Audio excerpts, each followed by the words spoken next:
When the HFY corsairs breached the hull of the human freighter, they expected a quick surrender and a lucrative payday. They didn't know the ship was built by Lockheed Martin, Stellar, and they certainly didn't know that humans don't just survive nightmares, they engineer them. Now the predators are the prey. The USC Galileo drifted through the silent, frozen expanse of the outer rim, its heavy sublight engines humming a low, steady rhythm.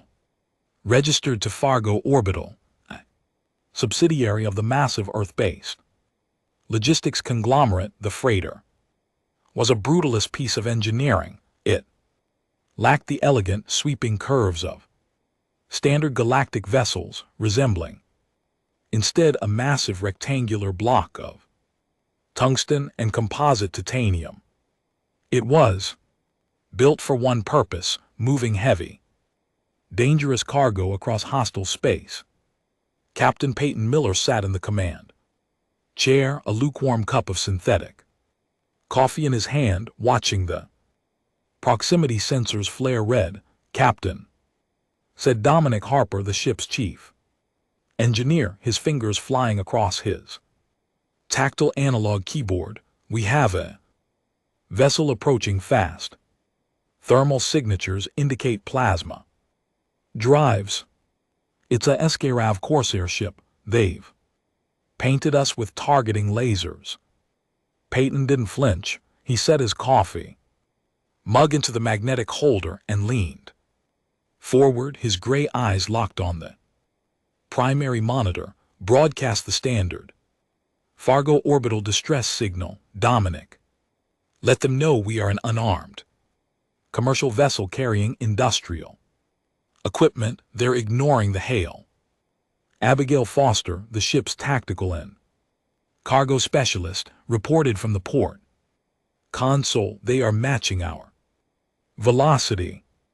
Magnetic grapples deployed. We are being boarded. Execute Protocol 4, Peyton ordered calmly. Power down the main thrusters. Disengage the automated defense turrets. We offer no resistance." Dominic looked back, raising an eyebrow.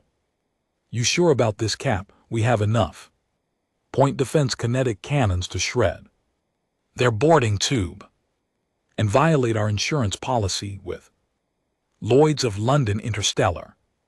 Peyton replied, a grim smile playing on his lips. "Fargo Orbital's mandate is clear. Preserve the cargo, preserve the crew.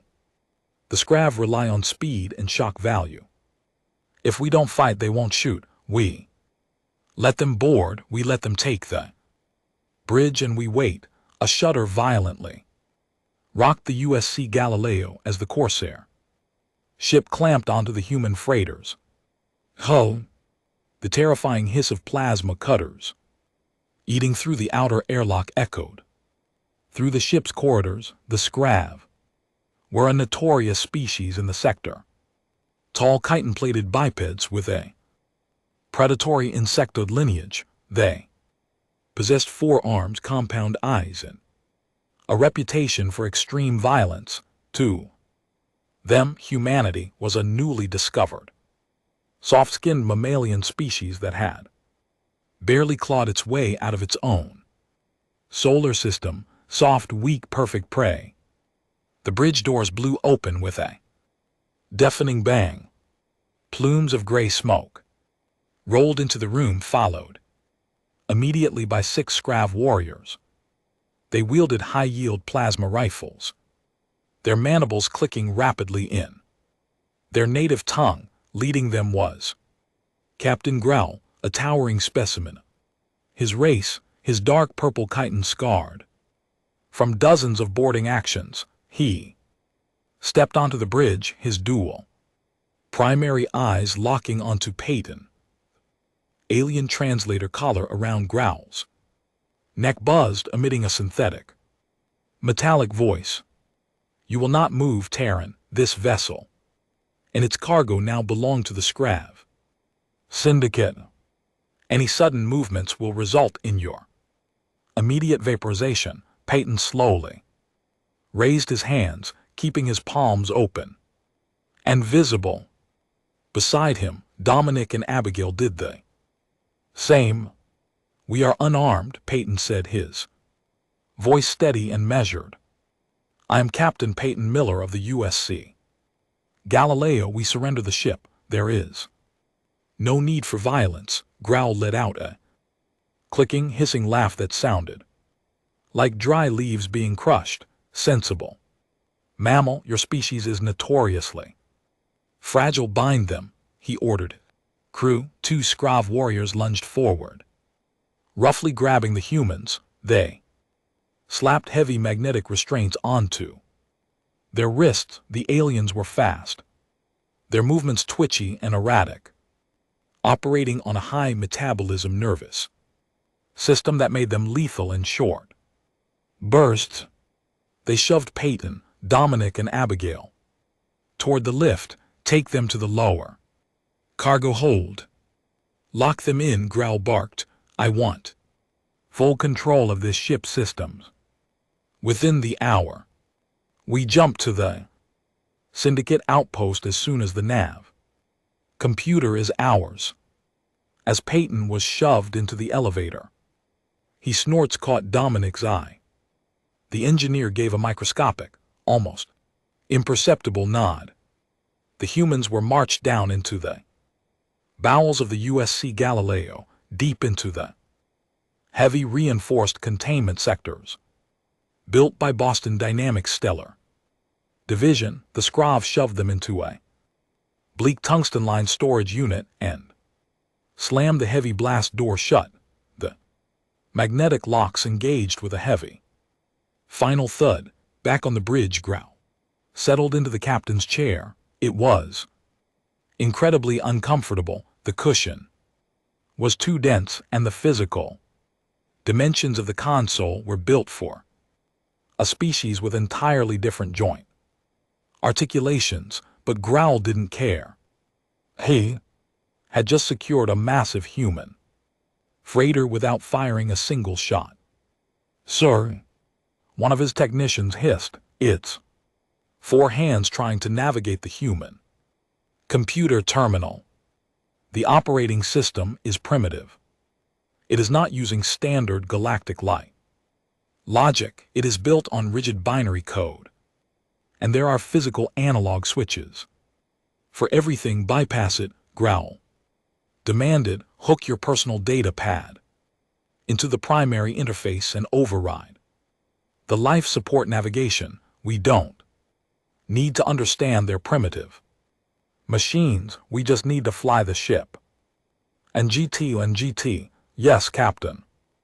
And GT, the Skrav technician forced a universal splicing cable into the ship's data port. For a moment the bridge lights flickered. The monitors blinked from their standard blue to a deep warning amber. Growl leaned back, clicking his mandibles in satisfaction. "Foolish Terrans, they build flying metal boxes and surrender them at the first sign of a predator. Prepare the jump drives." What Growl did not know, what no Skrav could possibly comprehend, was that human ships were not designed to be comfortable. They're heavily modified, restricted, and dialed back just to be legally allowed into galactic space. And Dominic Harper's final imperceptible nod to his captain wasn't a sign of defeat. It was confirmation that the dead man's switch had been flipped. The first sign that something was wrong came 20 minutes after the Skrav took the bridge. Growl was reviewing the cargo manifest, translated by his data pad, when he felt a strange dragging sensation in his lower thorax. He shifted in the uncomfortable human chair, trying to stretch his secondary legs, but they felt unusually heavy. He ignored it, attributing the lethargy to the stress of the boarding action. "Technician," Growl snapped, "why are the main thrusters still offline?" We need to break orbit from this sector before the Vanguard patrols detect the distress beacon the humans were broadcasting. The technician at the helm turned, its compound eyes blinking sluggishly. Captain, the system override was successful, but the ship's internal subroutines have rebooted to their factory defaults. I cannot stop it. What does that mean? Growl demanded, standing up. As he did, his knees buckled slightly. The floor felt as though it was pulling him downward with an aggressive, unseen force. The artificial gravity, the technician gasped, bracing two of its arms against the heavy Boeing stellar control console to keep from collapsing. Galactic standard is 0.6 G.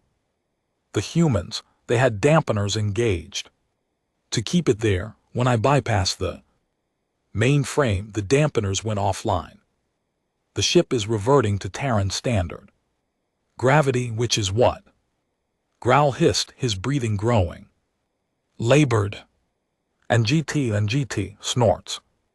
And GT 1 G, Captain.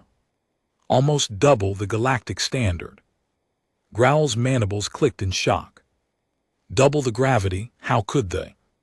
Soft-skinned mammals survive in such a crushing environment. Every movement suddenly required twice the effort. His chitinous plates, designed for light, fast movements, now felt like lead weight strapped to his body.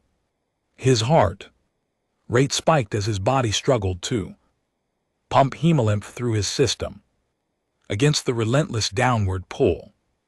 But the gravity was only the first phase of the ship's automated reset.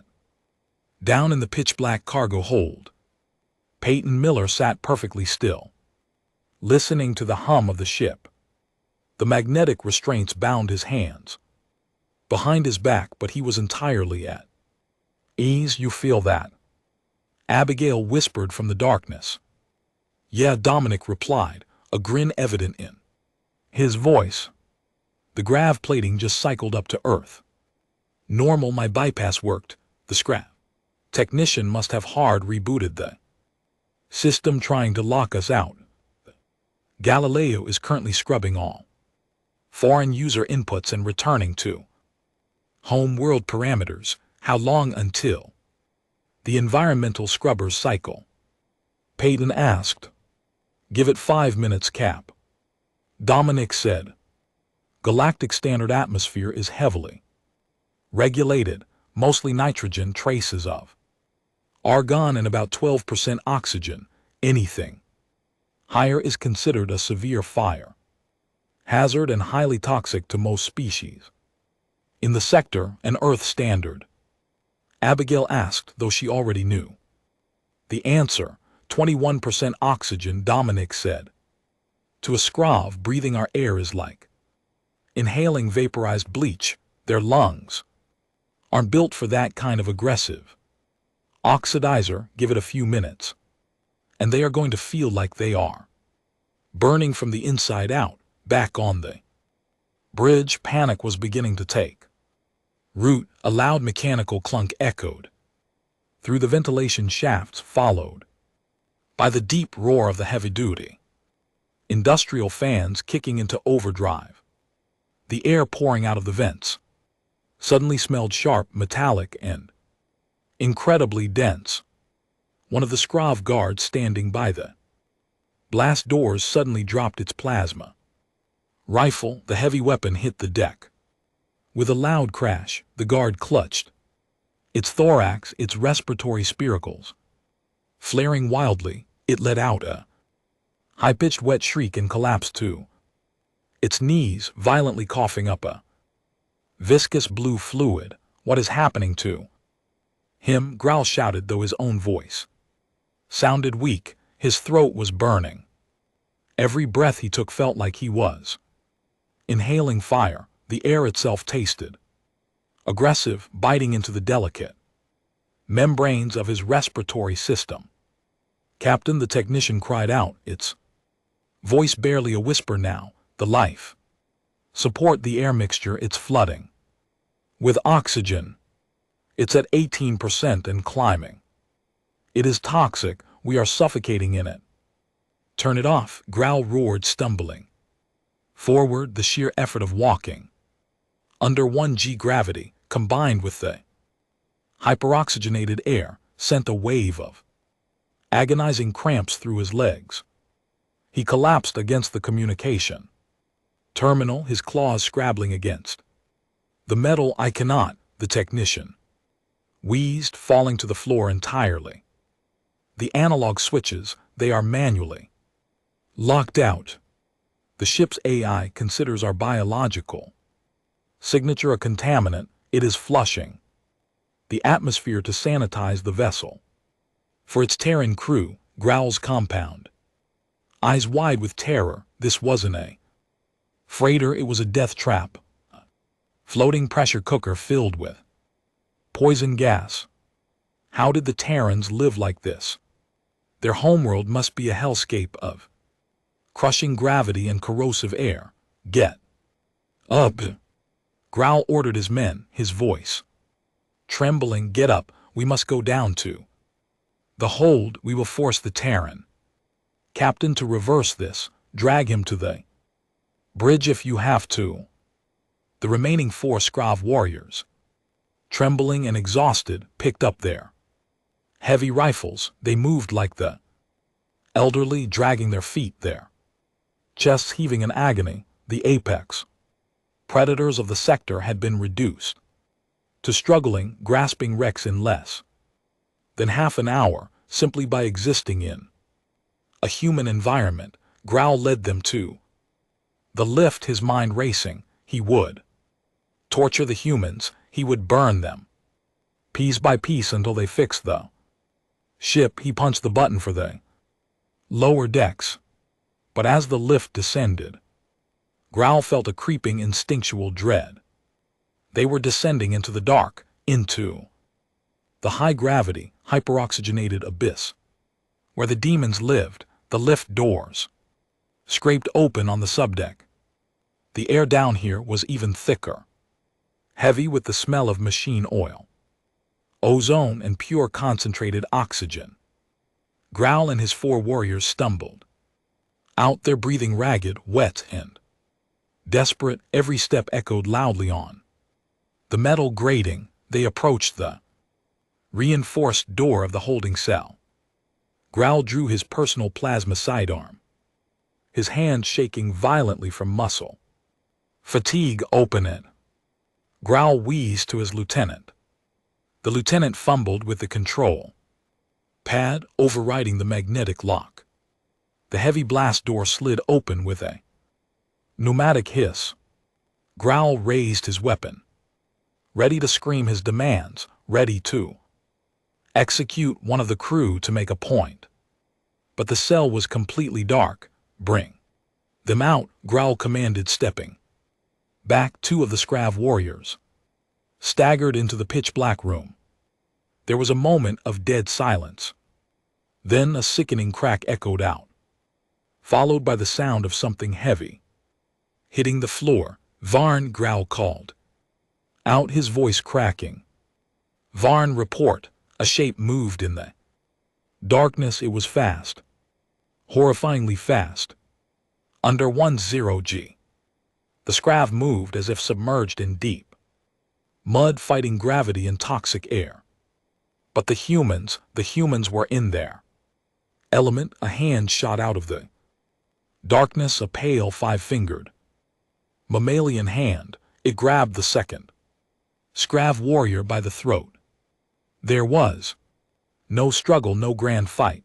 The sheer kinetic density of human muscle, evolved on a high-gravity death world, was overwhelming. The humans simply squeezed, and the aliens' chitinous neck plating shattered like cheap porcelain. The warrior was tossed aside casually, sliding across the deck plates. Growl backed away in sheer terror, his remaining 2 guards raising their rifles, their arms shaking so badly they couldn't aim. Out of the shadows stepped Captain Peyton Miller, the magnetic restraints that had bound. His hands were gone, shattered on the deck behind him. Beside him stood Dominic, holding a heavy 2ft long steel Hydra spanner and Abigail gripping plasma welding torch. Peyton rolled his shoulders, cracking his neck. He took a deep breath of the 21% oxygen air. A look of immense satisfaction crossing his face. "You know, Captain Growl," Peyton said, his voice no longer the calm, submissive tone of a surrendered merchant, but a deep, resonant baritone that vibrated in the heavy air. "Fargo Orbital has a very strict non-aggression policy. We are instructed to surrender our vessels to avoid violent conflict. We let you take the ship because it was the safest thing for us to do." Growl leveled his plasma pistol at Peyton's chest. "Stop, move back, mammal." Peyton took a slow, deliberate step forward. His boots clanged heavily against the deck, but Peyton continued, his eyes cold. "Policy also states that once hostile forces take control of the vessel and alter the ship's trajectory, the crew is authorized to enact self-defense protocols to reclaim corporate property." "Fire!" Growl screamed to his guards. The two Scrav pulled their triggers. A bolt of superheated plasma scorched past Peyton's shoulder, melting a groove into the bulkhead behind him. The other shot went wild, hitting the ceiling as the guards' exhausted arms gave out from the recoil before they could fire. Again Abigail moved. She didn't sprint. She simply closed the distance with a terrifying heavy momentum. She swung the plasma welding torch, not using the flame, but using the heavy, solid brass battery casing at the base of the tool as a blunt instrument. It slammed into the nearest guard's chest plate, the kinetic force of a dense human swinging a heavy object in 1G. Gravity was devastating. The alien's thorax caved in with a wet crunch and it collapsed, gasping for breath. Dominic didn't even use his Hydra spanner. He simply tackled the remaining guard. The sheer weight of the human drove the alien into the metal floor. Dominic pinned the struggling creature, effortlessly holding down its four arms with just two of his own. Growl was alone. He stared in absolute horror at the Terran captain. These weren't soft, squishy mammals. They were dense, unstoppable, kinetic juggernauts that breathed poison and thrived in crushing gravity. They didn't need blasters, they were the weapons. Growl turned and ran. He didn't care about his crew. He didn't care about the ship. He just needed to survive. He sprinted for the lift, his lungs screaming in agony, coughing up blue blood as the oxygen ravaged his system. He slammed his fist onto the lift button, the doors closing just as began to walk toward him, not running, just walking, like a predator stalking an exhausted, wounded animal. The lift shot upward. Growl collapsed onto the floor of the elevator, sobbing in terror. He crawled out onto the bridge. His technician was dead, slumped over the console, choked to death by the Earth standard air. Growl pulled himself up to the communication terminal. His hands were shaking so violently he could barely operate the analog keys. He smashed his fist against the emergency broadband broadcast button. The screen flared to life, connecting to the galactic citadel's emergency Vanguard frequency. A crisp, blue-skinned Vanguard officer appeared on the screen. "This is Vanguard Sector Command. Identify yourself." This is Captain Growl of the Scrav Corsairs." Growl shrieked, tears of blue fluid streaming down his compound eyes. I am broadcasting on open channels. We have committed acts of piracy. We surrender. We surrender completely to the Vanguard. The Vanguard officer looked confused. Captain Growl, you are a wanted fugitive. Are you turning yourself in? Yes, yes, by the ancestors, yes. Growl begged, coughing violently, gripping the console as the sound of the lift returning to the bridge echoed. Behind him. Trace this signal, send your heavily armed cruisers, arrest me. Put me in a maximum security containment cell. Captain Growl, what is your status? Are you under attack by a rival syndicate? No, Growl screamed, looking back at the heavy steel doors of the bridge lift as they slowly began to hiss open. The heavy, rhythmic sound of human boots stepping onto the metal deck echoed into the room. I boarded a Terran freighter. Please, you have to save me. I am begging you, come arrest me before the humans. The transmission cut to static as a heavy pale hand reached out and casually crushed the communication consoles.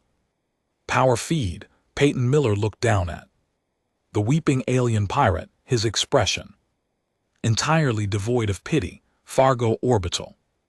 Thanks you for your cooperation, Peyton said coldly. Now about my ship. Commander Bennett stood on the pristine, illuminated bridge of the Galactic Vanguard Interceptor Justice, staring in utter bewilderment at the main tactical display. Bennett, a seasoned veteran of the sector's law enforcement fleet, had spent his entire career hunting down Scrav pirate syndicate. The Scrav were ruthless, utilizing blitzkrieg tactics to overwhelm merchant vessels before they Vanguard could even power up their slip space drives, yet here they were. A Scrav Corsair vessel was physically tethered to a blocky, ugly utilitarian freighter registered to a human corporation called Fargo Orbital. The distress signal wasn't coming from the civilian ship, it was coming from the pirates. And it wasn't an automated beacon, it was a frantic weeping broadcast on an open emergency channel. Lieutenant Lawson, Bennett called out, his voice betraying his confusion. Confirm the origin of that transmission. Again, are you absolutely certain it came from Captain Growl, the same Growl who slaughtered the colony on Aegis Prime? Lieutenant Lawson, a tactical officer with a sharp eye for sensor anomalies, nodded slowly. Voice print analysis is a 100% match. Commander, it is Growl. But sir, the bioscans we are pulling from the human freighter are completely erratic. The environment inside that vessel has been severely compromised.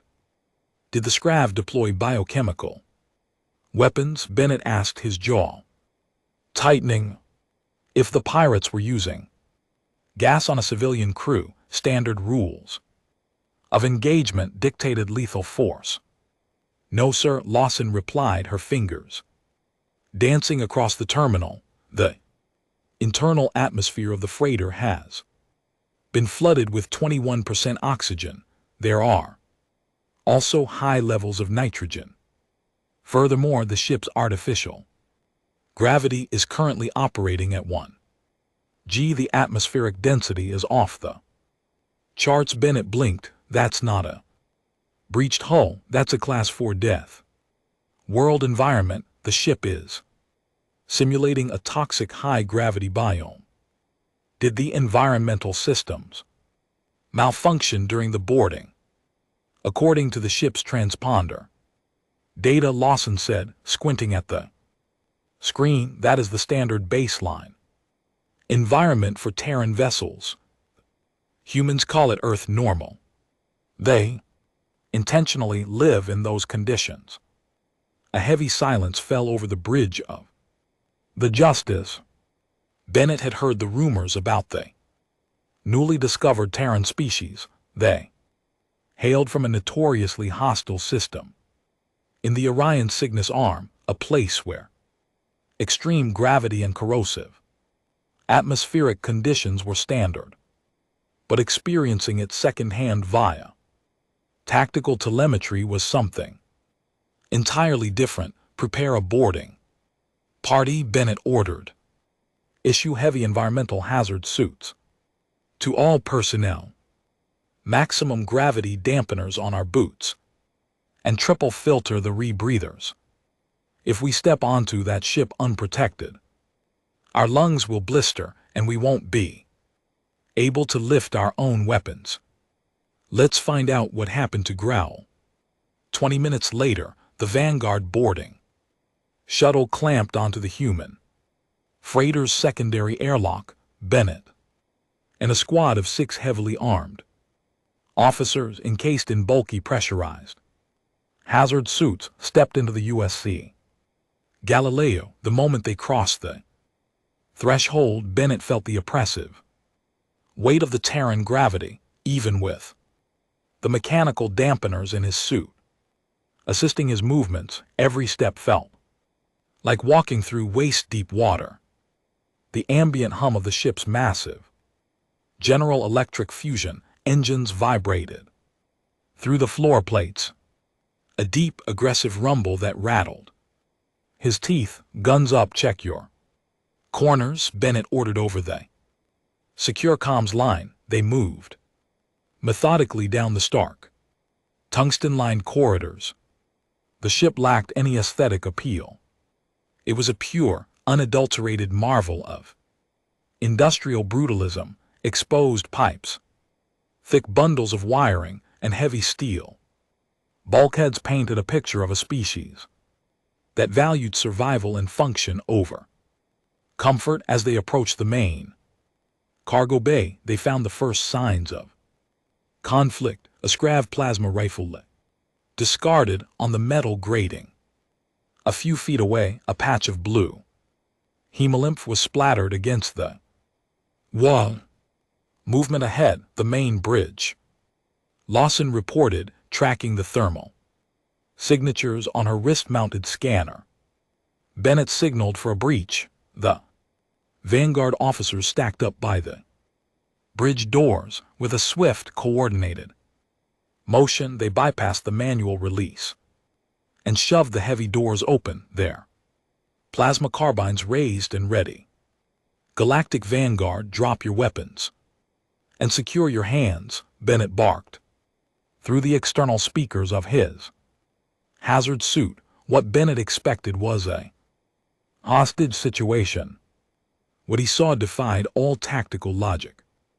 Captain Peyton Miller sat casually in the command chair, his boots propped up on the edge of a Boeing Stellar navigational console. He was holding a steaming mug of Maxwell House synthetic coffee, calmly taking a sip. Beside him, the ship's engineer Dominic was leaning against a bulkhead, casually eating a handful of salted peanuts from a foil bag.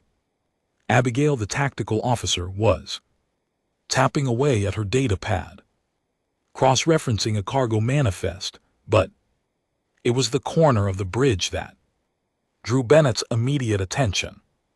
Huddled together in a pathetic, trembling mass were the remaining members of a Grayson Skrav boarding party. They had been restrained with heavy-duty zip ties, the kind normally used for securing industrial cables. Among them was Captain Growl.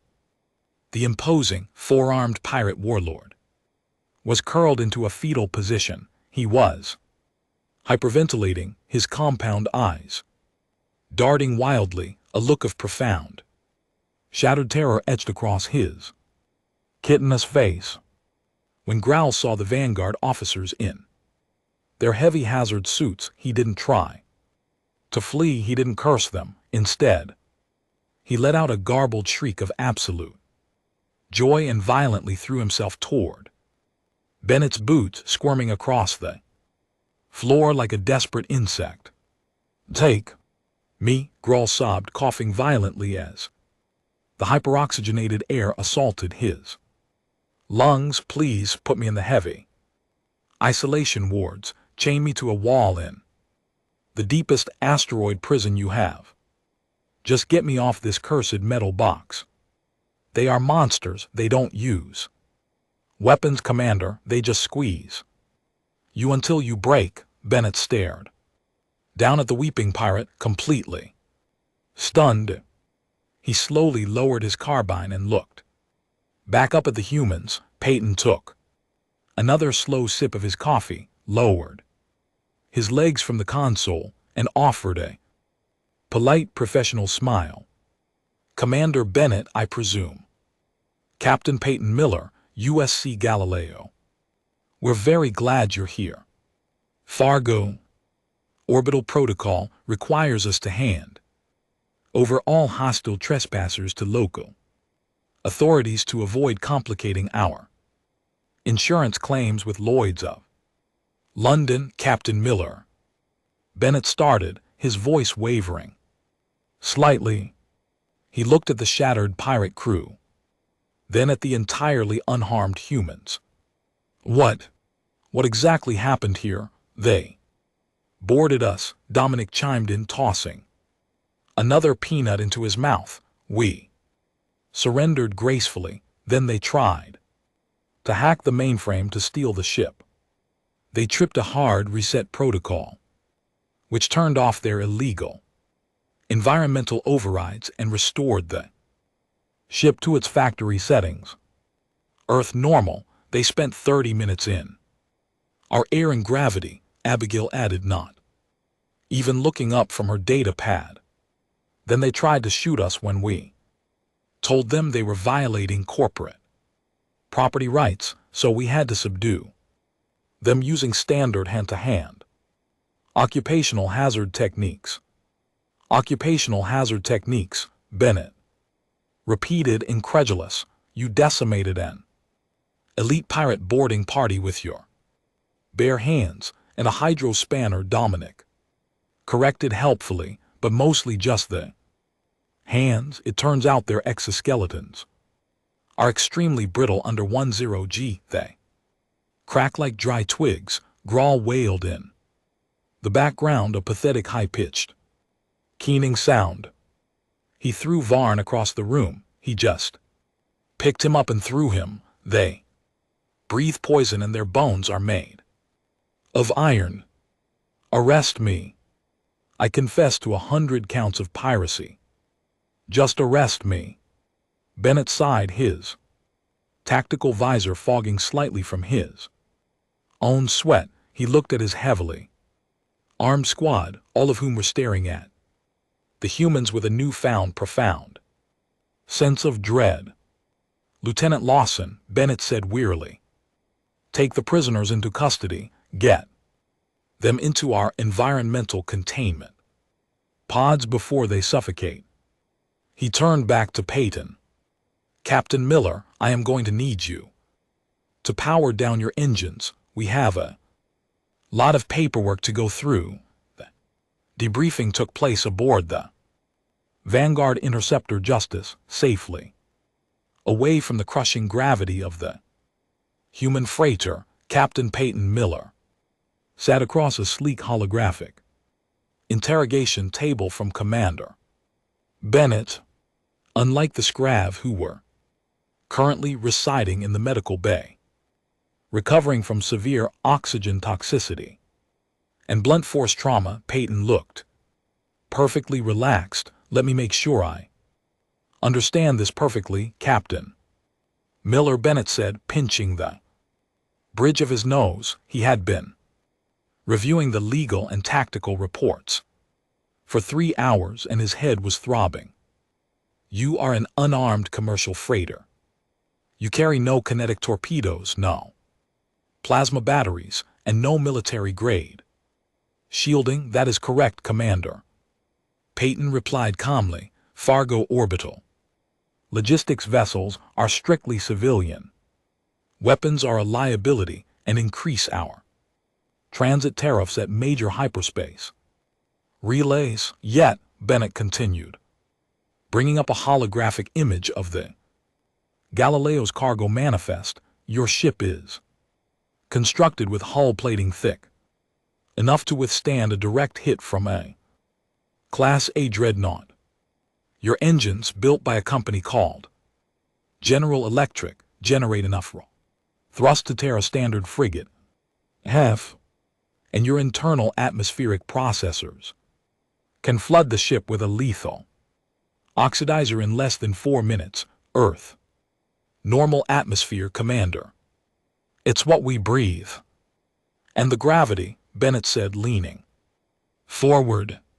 Do you realize that setting your gravity dampeners to zero effectively weaponizes your entire ship against 90% of the known species in this sector? Peyton smiled, a calm corporate smile that sent a chill down Bennett's spine.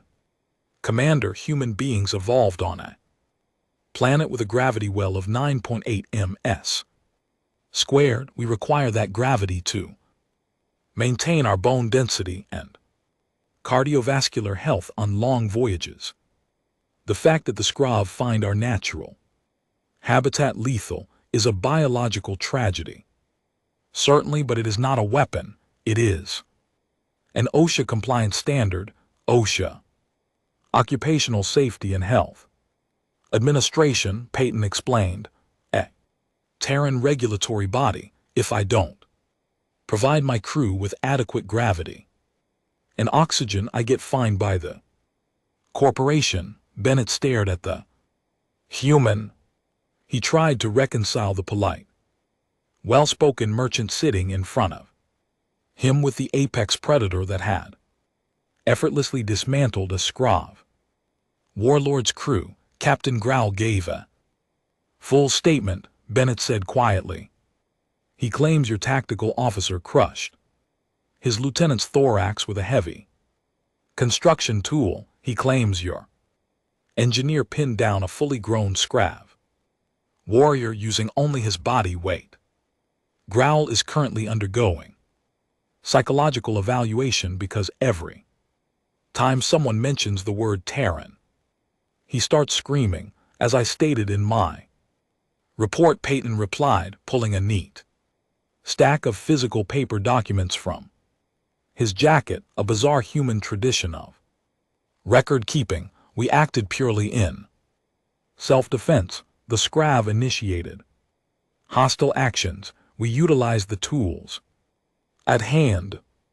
I believe my crew used a Caterpillar heavy-duty hydro spanner and a standard-issue plasma welding torch. These are maintenance tools, Commander, not weapons. Bennett reviewed the paperwork. The human was right by every letter of galactic law. The USC Galileo was completely innocent. They hadn't fired a single shot. They hadn't used illegal munitions. They had simply existed in their natural state, and that natural state was a horrifying nightmare for anyone foolish enough to intrude upon it. There are no charges, Bennett finally admitted, terminating the holographic recording. You are free to go, Captain Miller. Your ship has been cleared for transit, and the Vanguard will tow the Scrav vessel to a secure impound lot. Thank you, Commander, Peyton said, standing up and smoothing his uniform. Fargo Orbital appreciates the prompt and professional response of the Galactic Vanguard. I will be sure to note your cooperation when we file our insurance claims. The Scrav plasma cutters did a number on our outer airlocks paint job. Lloyd's of London is going to want a full incident report to authorize the repainting. Bennett watched in disbelief as Peyton turned and walked out of the interrogation room. The human was more concerned about a scratch paint job than the fact that he had just single-handedly broken the most feared pirate syndicate in the Outer Rim. As Peyton returned to his ship and the Galileo slowly detached from the Vanguard cruiser. Bennett stood on his bridge watching the blocky, ugly human vessel fire its massive thrusters. "Commander," Lieutenant Lawson said, softly stepping up beside him, "the Scrab vessel's data banks have been downloaded. We have their communication logs. It seems Grau managed to broadcast a warning to the rest of the syndicate network before we jammed their signal." "What kind of warning?" Bennett asked. Lawson pulled up the transcript on the main display. It was a frantic, unencrypted message that had bounced across every pirate haven, black market outpost, and smuggler's den in the sector. "To all syndicate vessels, do not engage Terran ships. Repeat, do not engage. They are not merchants. They are unstoppable kinetic demons. Their air is fire. Their gravity is death. Their tools are weapons. If you see a Terran ship, run." Bennett couldn't help but let out a low, dry chuckle. For centuries, the Vanguard had poured trillions of credits into building faster ships, bigger guns, and highly trained strike teams to combat the pirate menace in the Outer Rim. They had fought endless wars of attrition against the syndicates, trading blood for every parsec of safe space, and yet it only took one ugly, blocky human freighter built by corporations that cared more about insurance premiums and OSHA compliance than galactic politics to terrify the underworld into submission. "Lieutenant Lawson," Bennett said, turning his back to the viewport as the Galileo jumped to slip space, disappearing into the cosmic void.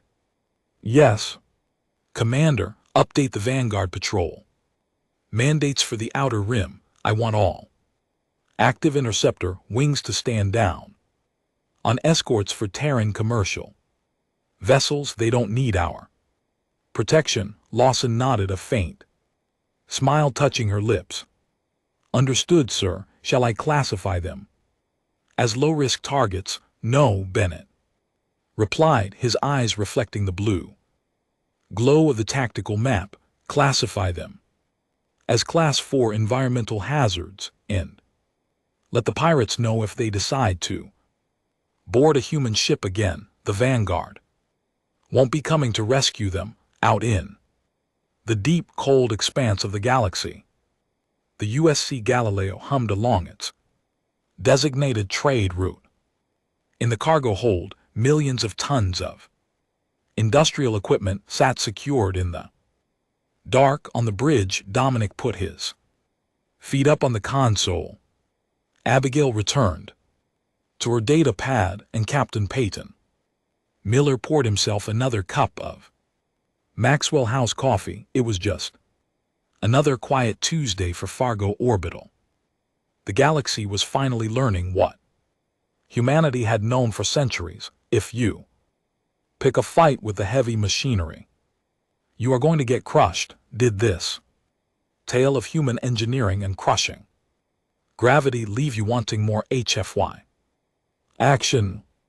The galaxy just learned a hard lesson. Never board a Terran freighter unless you want to experience the true meaning of a death world. If you enjoyed seeing these alien pirates beg for mercy, smash that like button, drop a comment with your favorite moment, and share this story. Don't forget to subscribe to our channel and hit the bell icon so you never miss another epic sci-fi adventure. Hi, my name is Tran Trung, the owner and manager of Palace Truths. After watching the video, alien pirates captured a human ship. Now they are the ones begging the galaxy for rescue. _HFY_. I'd really like to know what you think. How did this story make you feel? What I enjoyed most about this story was the shift in perspective once the pirates realized they had completely misunderstood humanity. At first they saw humans as easy targets, but little by little the fear started changing. Sides, that mix of tension, survival, and quiet confidence is what makes HFY stories so satisfying to me. I also think the story reminds us that arrogance can blind people to real danger. Sometimes the strongest individuals are the ones who stay calm and underestimated until the situation truly matters. Do you think the pirates would have acted differently if they had known more about humans beforehand? And which moment made you realize that balance of power had completely changed? Thanks for spending time with Palace Truths today. If this story meant something to you, feel free to leave a comment and maybe like or subscribe for more HFY sci-fi stories like this.